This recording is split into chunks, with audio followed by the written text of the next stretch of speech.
누가복음 11장 9절로 13절을 한 목소리로 같이 봉독합니다.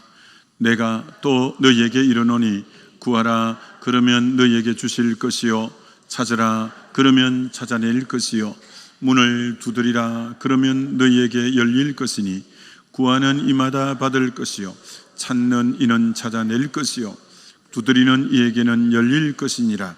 너희 중에 아버지 된 자가로서 누가 아들이 생선을 달라 하는데 생선 대신에 뱀을 주며 알을 달라 하는데 정갈을 주겠느냐?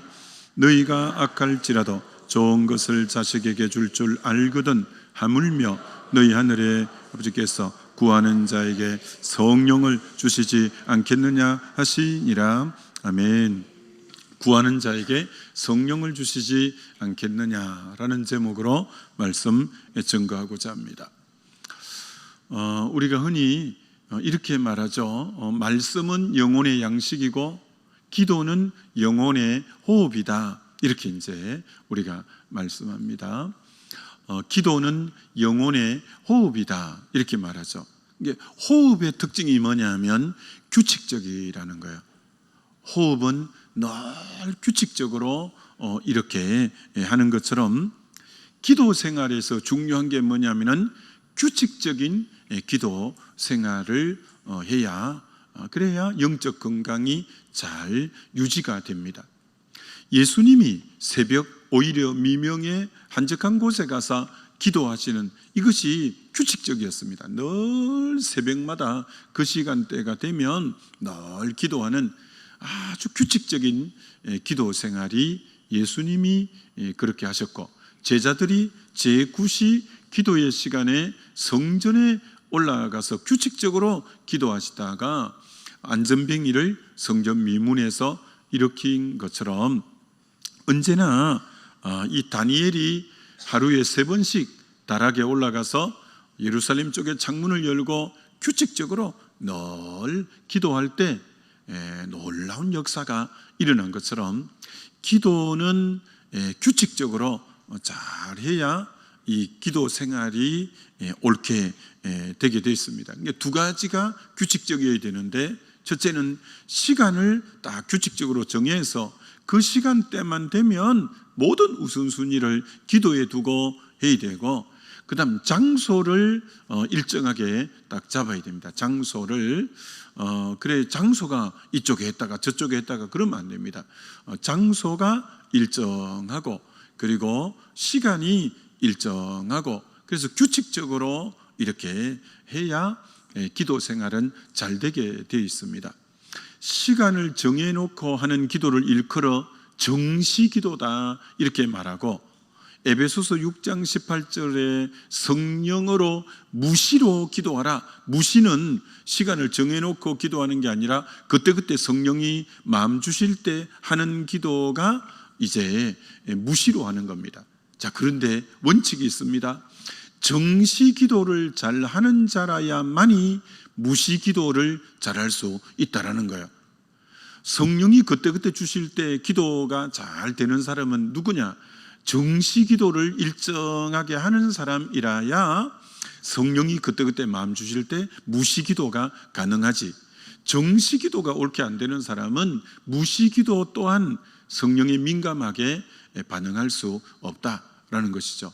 그래서 기도는 이제 일정하게 규칙적으로 여러분의 지금 기도의 시간이 잘 되고 있는가 다시 한 번 더 이제 점검하면 좋겠죠. 자, 그리고 기도의 가장 기본 원칙이 뭐냐면은 히브리서 11장 6절인데 믿음이 없이는 기쁘시게 못하나니 하나님께 나아가는 자마다 반드시 그가 계신 것과 자기를 찾는 이에게 상 주시는 이심을 믿어야 할지니라. 자, 믿음이 뭐라고 하냐면은 두 가지를 믿는 게 믿음이래요. 믿음은 하나님이 살아 계신 것과 하나님이 지금도 살아 계신다라는 것, 그리고 찾는 자에게 하나님을 찾는 자들에게 상 주신다. 기도는 뭐냐면은 구하는 것이고 찾는 것이고 두드리는 것이 기도니까 하나님께 찾는 행위가 기도의 행위로 드러나는 거죠. 하나님의 지금도 살아계신다. 그리고 하나님을 찾을 때, 기도할 때 상 주신다, 응답하신다는 것을 믿는 게 믿음이라는 거예요. 뭐가 믿음이냐? 지금도 하나님은 살아계셔서 내 작은 신음에도 귀 기울이시고 음성에 하나님이 귀 기울여 주시고 기도를 들어주시는 살아계신 하나님이다. 찾는 자에게 반드시 상 주시고 응답하시는 분이다 라는 이 가장 기본적인 이 믿음이 있어야 기도가 된다는 거예요. 하나님은 살아계신다. 자기를 찾는 자들에게 반드시 상 주시는 하나님이시다. 이 근본 믿음이 있는 자라야 이 기도 생활이 계속 지속적으로 되어질 수 있다는 거죠. 성경은 같은 언어를 반복해 쓰기를 원치 않습니다. 다르게 표현하는 게 이 성경 저자들의 그 당시 문학의 특징이기도 합니다. 그래서 구하라, 그 다음에는 찾으라, 그 다음 두드리라, 어떤 의미로 기도에 대한 부분이지만 더 다른 표현으로 이 뜻을 강화시키고 강조하는 거죠. 그런데 구하고 찾고 두드리는 것처럼 기도는 한 번만 딱 구했는데 응답이 되면 찾으라 두드리라 그까지 말씀할 필요가 어디 있겠어요. 근데 여러분이 기도를 해보셔서 알지만 구해야 되고 때로는 찾아야 되고 때로는 두드려야 되고 지속적인 기도, 끈기 있는 기도, 계속적인 기도를 요청하는 거예요. 왜 하나님이 그러면 자녀에게 기도해라고 해놓으시고는 왜 즉각 응답을 안 하시고 계속적이고 지속적인 기도를 원하실까라는 거예요. 그것은 여러분이 이제 기도 생활을 오래 하신 분은 뒤돌아보면 그게 아버지의 마음이 무엇인가가 감이 잡히게 되어지죠. 기도를 통해서 또 하나님을 생각하고 또 하나님을 바라보면서 또 하나님을 내 인격이 찾아 나가고 계속 그것이 되어지면서 어느새 내 인격이 주님을 닮아 있고 그리스도의 형상으로 빚어져 가는 자신을 발견할 수 있는 거예요. 야고보서 1장에도 너희가 믿음의 여러 시련이 있으면 온전히 기쁘게 여기고 인내하라. 인내를 온전히 이루면 온전하고 구비하여 조금도 부족함이 없다. 다른 번역에는 성숙한 인격이 된다. 인내를 온전히 이루면 성숙한 인격이 형성된다고 한 것처럼 기도를 통해서 또 응답이 안 돼도 또 믿음으로 또 나가고 또 믿음으로 또 나가고 하면서 인격적으로 성숙해지고 그리스도의 형상을 닮아가고 주님이 나를 더 강한 자로 그리스도의 온전히 주님을 닮은 자로 이렇게 온전한 그리스도의 형상으로 빚으시기 위해서 또 주님을 바라보게 만들고 또 주님을 찾게 만들고 또 내 마음을 주님 마음에 쏟아붓게 만들고, 그러니까 부부가 닮는다는 게 늘 같이 있고 쳐다보고 있다 보니까 부부가 닮는 것처럼 하나님을 닮는 주의 형상으로 빚어지는 좋은 비결 중에 하나가 또 주님에게 나가서 주의 얼굴을 구하고 또 주님 바라보고 또 주님 생각하고 그러면서 계속 내 마음이 주님에게 묶어져 가다 보면 또 기도 자체가 주님과의 교제가 1순위고 그러다 보니 교제하다 보니까 닮아가고 이제 주의 형상으로 빚어지고 또 성숙한 신앙 인격이 되고, 그렇기 때문에 여러분은 기도를 단순히 무엇을 얻어내는 것으로만 생각하지 말고 기도 속에서 내가 온 마음이 주님에게 나아가고 주의 마음을 더듬고 주의 말씀을 생각하고 그러는 가운데 내가 주를 닮아가고 또 주님의 인격으로 성숙하게 빚어져 가는 시간이다. 이런 부분이 또 우리가 잘 염두에 두는 것이 기도의 기본 동작이 되어지는 거죠. 많은 분들이 참 우리 교회도 너무 열심히 사시는 분들이 참 여러 분들입니다. 얼마나 치열하게 삶을 살아내고 나름대로 성공을 쟁취하고 이런 분들이 여럿 있습니다. 우리는 할 수 있으면 열심히 살아야 되고 부지런히 살아야 되고 성실하게 사는 것이 기본이죠. 그래서 개미에게 그 성실함을 배우라 성경이 말하는 것처럼. 자, 그러나 삶을 성실하게 사는 것보다 그리스도인은 우선되어야 될 것이 삶을 저분 정말 치열하게 살아내는구나. 그래서 성공이라는 걸 쟁취하기 위해서 정말 치열하게 삶을 사는구나. 그거보다 저분은 치열하게 기도를 치열하게 하는구나. 이것이 우리는 그리스도인에게는 삶을 치열하게 사는 것보다 선행되어야 될 게 기도를 치열하게 하는 것이 선행되는 이가 그리스도인이다라는 거예요. 기도를 치열하게 해야 돼요. 기도를 시시하게 하고 졸리우면 그만 벌떡 일어나서 나가버리고 그러면 안 돼요. 졸리우면 좀 졸면 돼요. 그럼 맑은 영이 조금 있다가 또 맑은 정신이 돼요. 그럼 또 깊이 기도하고 그렇게 하는 것처럼 기도를 치열하게 하는 자가 진짜 진정한 성공도 하게 되어진다. 이렇게 말할 수 있죠. 마틴 루터의 책에 보면 루터가 정말 바쁜 분이었습니다. 1517년에 종교개혁을 이룰 때에 정말 독일어 라틴어를 독일어로 성경으로 번역하는 일도 너무 시간이 많이 걸리죠. 그리고 또 이제 많은 사람 만나서 설득하고 굉장히 분주했다고 합니다. 그런데 루터는 이것을 알았습니다. 내가 아무리 분주해도 내가 하루에 기도 시간 2시간 이상씩을 놓쳐서는 안 된다. 그래서 아예 삶의 철칙이 분주하다고 기도를 빼먹는 일은 결코 루터가 없었어요. 이게 어떤 것보다 치열했던 게 기도의 치열함이 루터의 책에 보면 보여집니다. 야, 그래서 정말 존경스럽죠. 그렇게 기도를 치열하게 합니다. 그것이 정말 오늘 이 프로테스탄트 이 교회를 세우게 된 그런 원동력이 된 것처럼 여러분도 기도가 치열하다 이런 말을 들을 정도로 기도를 치열하게 하는 그런 분들이 필요해요. 참 1부 기도 때도 그런 분들이 여럿 계셔요. 2부 기도 때도 우직하게 기도하는 우리 교회에 참 귀한 분들이 많아요. 오늘 은평교회가 여기까지 오기까지는 한두 사람이 아니라 그 우직하게 기도를 심는 그런 분들이 딱 서 있기 때문에 오늘 사실 은평교회가 은평교회답게 이렇게 되었어요.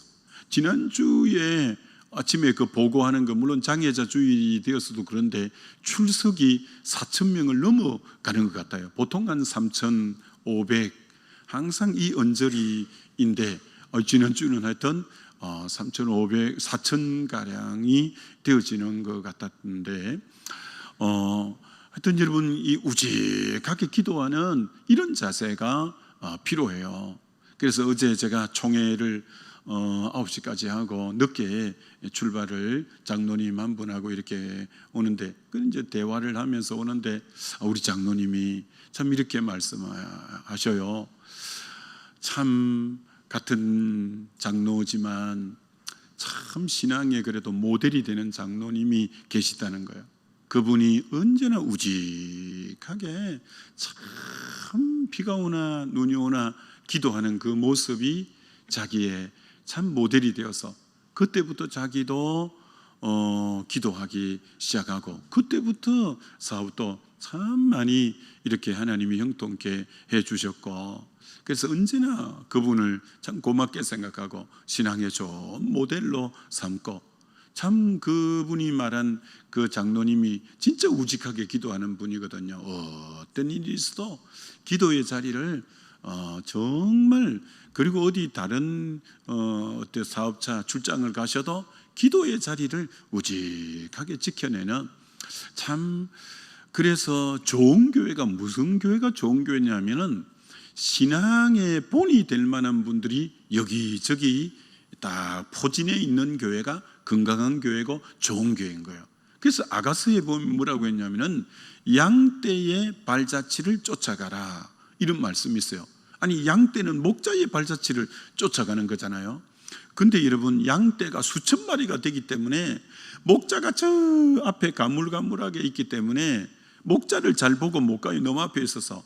그래서 좋은 교회는 앞서가는 믿음의 양떼의 발자취만 딱 따라가도 그게 목자를 따라가는 격이 될 정도로 믿음의 본이 되는 분이 여기저기 딱 자리 잡고 있으면, 그러면 믿음의 후진들이 저분처럼 신앙생활 해야지, 우리 전도에 저분처럼 해야지, 우리 구역에 저분처럼 해야지, 그렇게 본받을 분이 많은 교회가 좋은 교회고 건강한 교회가 되는 거죠.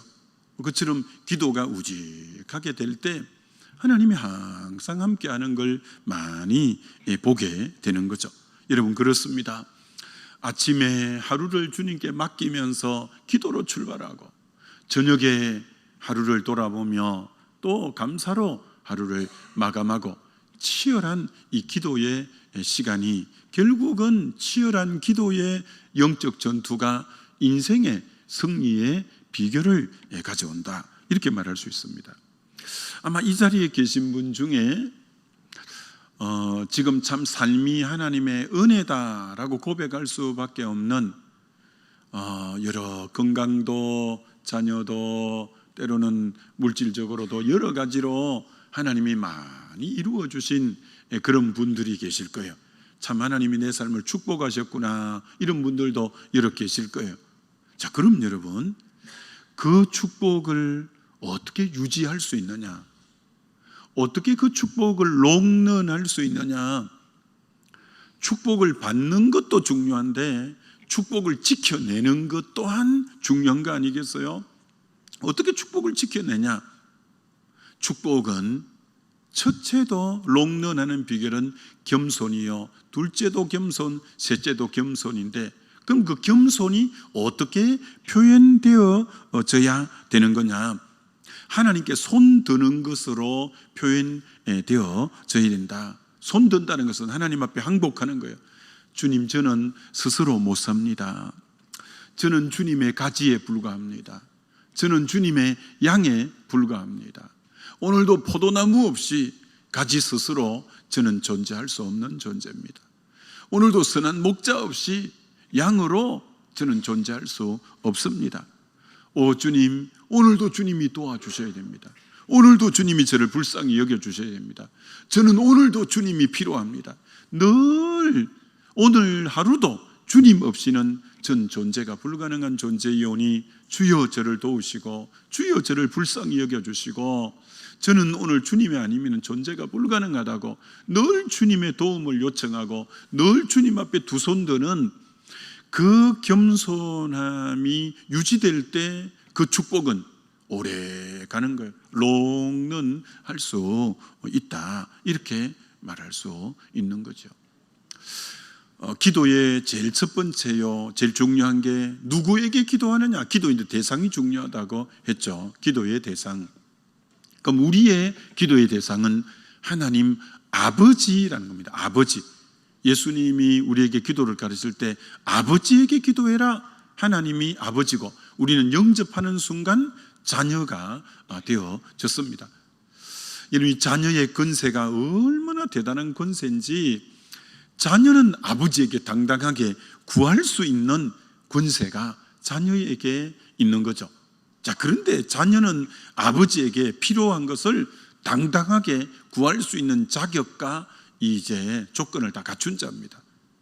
자, 그런데 자녀가 어떻게 아버지에게 마음껏 구할 수 있냐면, 아버지가 누군지를 좀 잘 알아야 구할 수 있어요.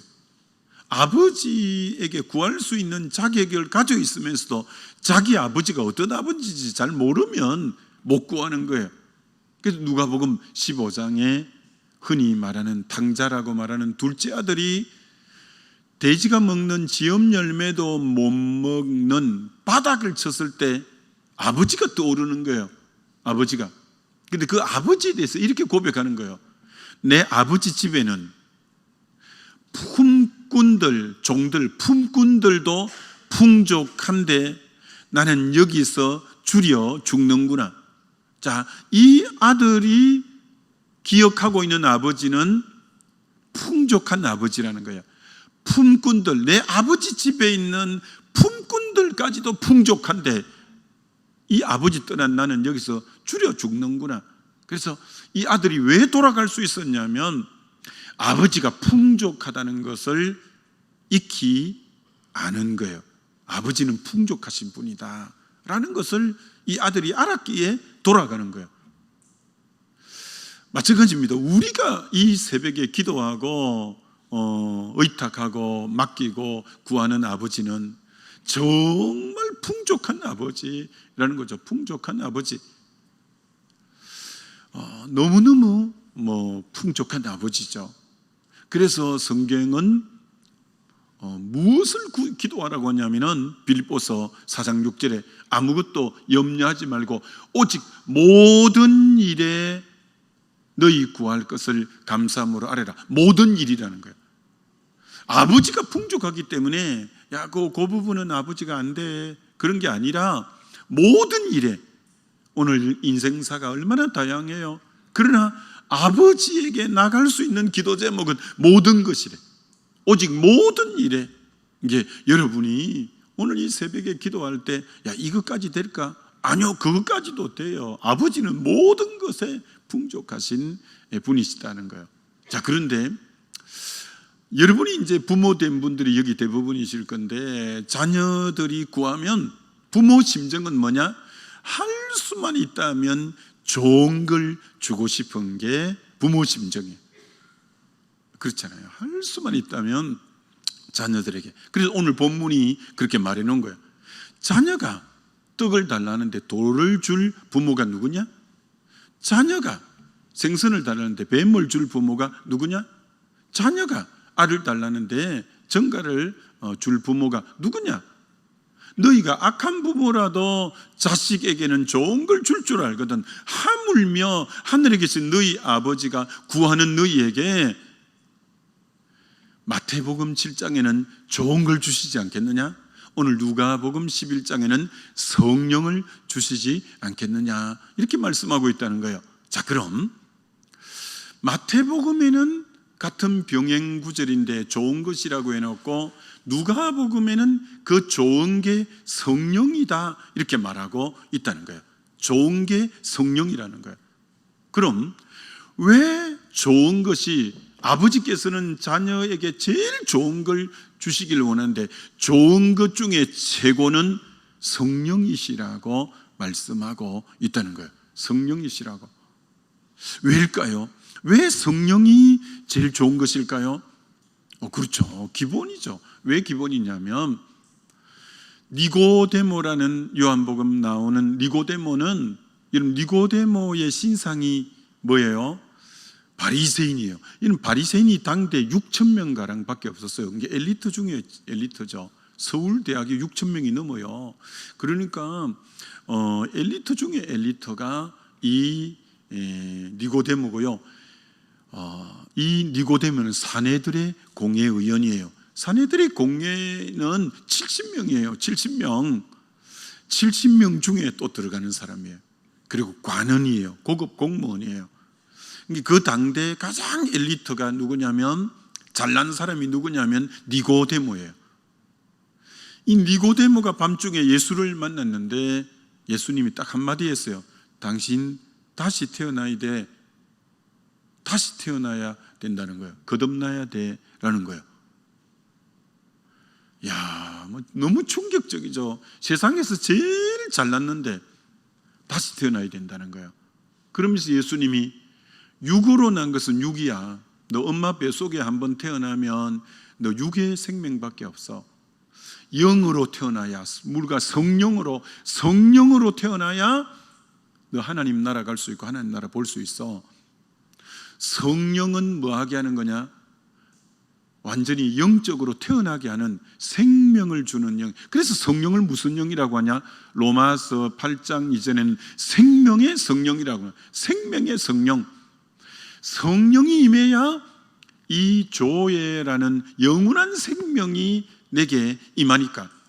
아니 뭐 생명 없는데 사내들의 공회의원이면 뭐하고, 생명 없는데 바리새인이면 뭐하고, 생명 없는데 고급 공무원이면 뭐하겠어요?